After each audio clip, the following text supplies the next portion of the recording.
J'étais en quête de vérité. Je cherchais un sens à ma vie. Quelque chose manquait dans ma vie et je ne savais pas quoi.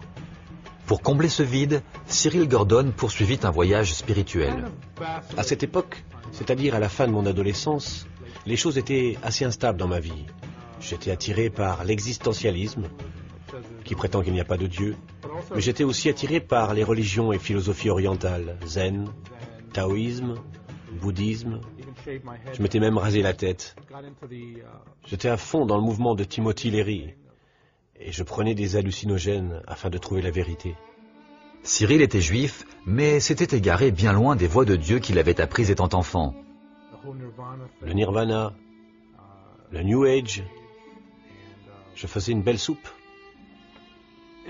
Jusqu'à ma dernière année de collège, lorsque j'ai suivi un cours sur le mysticisme juif.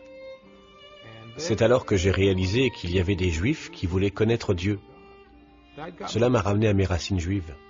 Cyril décida de devenir un juif orthodoxe.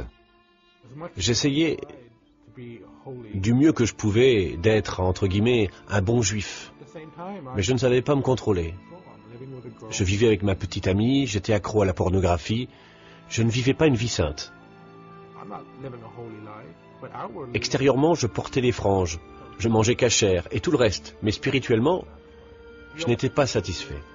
À Yom Kippour, une fois par an, nous sommes censés jeûner et prier pour nos péchés. Je le faisais chaque année, mais je ne quittais jamais la synagogue en étant meilleur.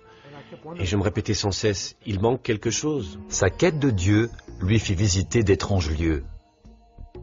J'allais souvent dans la vallée de Sel, le parc national de Joshua Tree, ou celui de la vallée de la mort pour trouver des réponses. Selon Cyril, Dieu lui a parlé lors d'un de ses voyages dans le désert. Dans sa bonté, il m'a donné la vision d'une route vers le ciel dans les nuages. Puis j'ai eu une autre vision, dans laquelle un homme dans les nuages était allongé. Ses bras étaient ainsi, et il semblait mort, étendu sur le dos. Il avait une couronne d'épines sur la tête.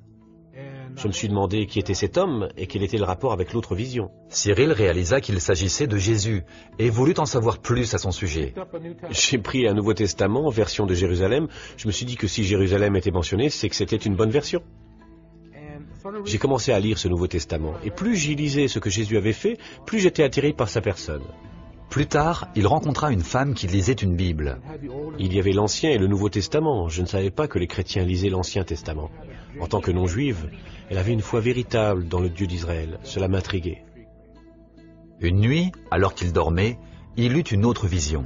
Dans mon rêve, un être m'est apparu dans un halo de lumière. Je n'avais jamais vu ça de ma vie.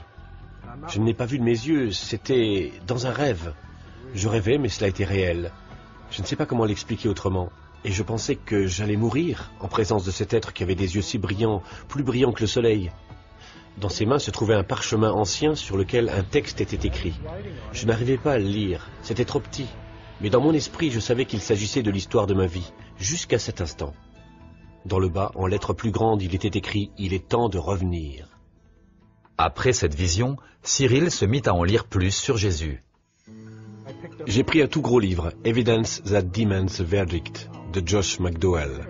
Et dans celui-ci, tout à coup, j'ai vu combien les prophéties sur le Messie d'Israël se sont réalisées en Jésus.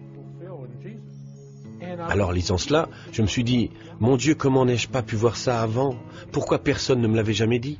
Il pria pour recevoir Jésus comme son sauveur et Seigneur. C'est comme si on m'avait enlevé un poids de la taille d'une maison qui m'écrasait. Et c'est ce que j'avais cherché toute ma vie. J'ai compris que tous mes péchés avaient été pardonnés et que j'étais en règle avec Dieu.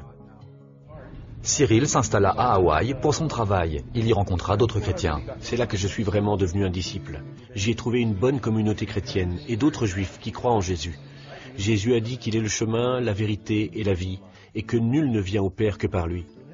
Ainsi pour moi, c'est comme retourner chez moi puisque je suis juif.